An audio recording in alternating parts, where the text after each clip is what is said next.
రాష్ట్రాల్లో commercial gas సరఫరా నిలిచిపోవడంతో hotels నిర్వాహకులు అవస్థలు పడుతున్నారు. మరో 2 రోజులు ఇలాగే కొనసాగితే హోటల్స్ మూసివేసే పరిస్థితి వస్తుందంటూ ఆవేదన వ్యక్తం చేస్తున్నారు.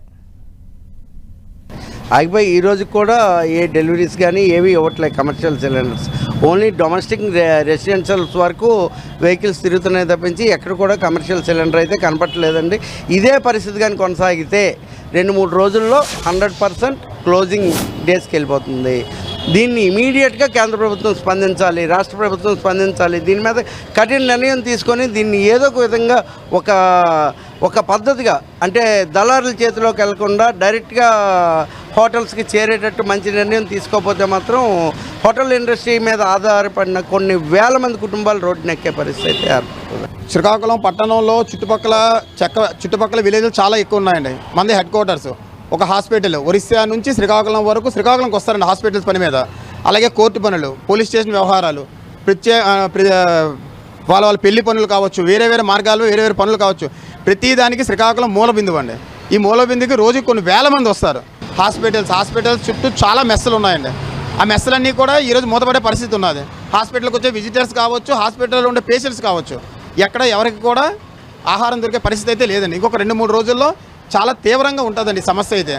ప్రత్యామ్నాయాలు జరగడానికి అవకాశం లేదండి. ఎందుకంటే ఈ పొల్యూషన్ కారణంగా ఊకపోయ్యలు, కర్రపొయ్యలు ఇటువంటివన్నీ మూతపడిపోయాయండి. ఎప్పటి నుంచో గవర్నమెంటే వాటిని నిషేధించింది. పూర్తిగా గ్యాస్ మీద ఆధారపడి ఉంది కాబట్టి ఇటు శ్రీకాకుళం జిల్లాయే కాదు, దేశం మొత్తం కూడాను అస్తవ్యస్తంగా ఉంది. కొద్ది రోజుల్లో జనం చాలా ఇబ్బందులు పడి అస్తవ్యస్తంగా తయారయ్యే పరిస్థితి దేశం ఉందండి. దీన్ని ఇమీడియట్గా కేంద్ర ప్రభుత్వం నివారణ చర్యలు చేపట్టకపోతే పరిస్థితులు చాలా దారుణంగా ఉంటాయండి.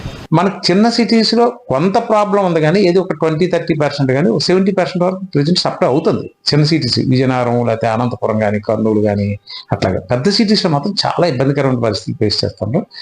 ఇదే పరిస్థితి ఇలాగే కంటిన్యూ అయితే వాళ్ళు గ్యాస్ డీలర్స్ చెప్పడం కూడా, సార్ ఒక 3 days 2 days వరకు మేము సప్లై చేయగలము, అంతకుమించి మేము ఎక్కడ గ్యాస్ సప్లై చేసే పరిస్థితి లేదు. ఎందుకంటే మాకు కార్పొరేషన్ ఇవ్వట్లేదు. ఇన్నాళ్ళు డీడీ తీసిస్తే సేమ్ డే గ్యాస్ లోడ్ వచ్చేసేది. ఈ రోజు 1 week అవుతుంది, 10 days అవుతుంది, మేము ఆల్రెడీ డీడీ తీసి పంపించాం, గ్యాస్ అయితే సప్లై లేదు అన్నారు. నిజంగా ఆగిపోతే ఒకళ్ళు గ్యాస్ అయితే మాత్రం ఆగిపోయి చాలా క్రైసిస్లోకి వెళ్ళిపోతుంది. 3 days నుండే కొరత ఏర్పడ్డదండి. సప్లై అనేది ఇంతవరకు జరగడం లేదు. ఉన్నది ఏదైతే ఉందో, ఉన్న స్టాక్ను ఏదైతే మేము ఊహించకుండా మాకు ఉన్న స్టాక్ ఉన్నదో దానినే కొంచెం కన్జ్యూమ్ తగ్గించుకుంటూ మరి సర్వీస్ పబ్లిక్ ఇవ్వడం జరుగుతుంది. మరి ఈ విషయంలో మేము 3 రోజుల నుండి కూడా ప్రభుత్వాన్ని కలవడానికి ప్రయత్నం చేస్తున్నాం. సిఎస్ గారితో, సంబంధిత అధికారులతో, ఈ ఆయిల్ కంపెనీ డిస్ట్రిబ్యూటర్స్తో రేపు సమావేశం ఏర్పాటు చేసినట్టు వారు కూడా చెప్తున్నారు.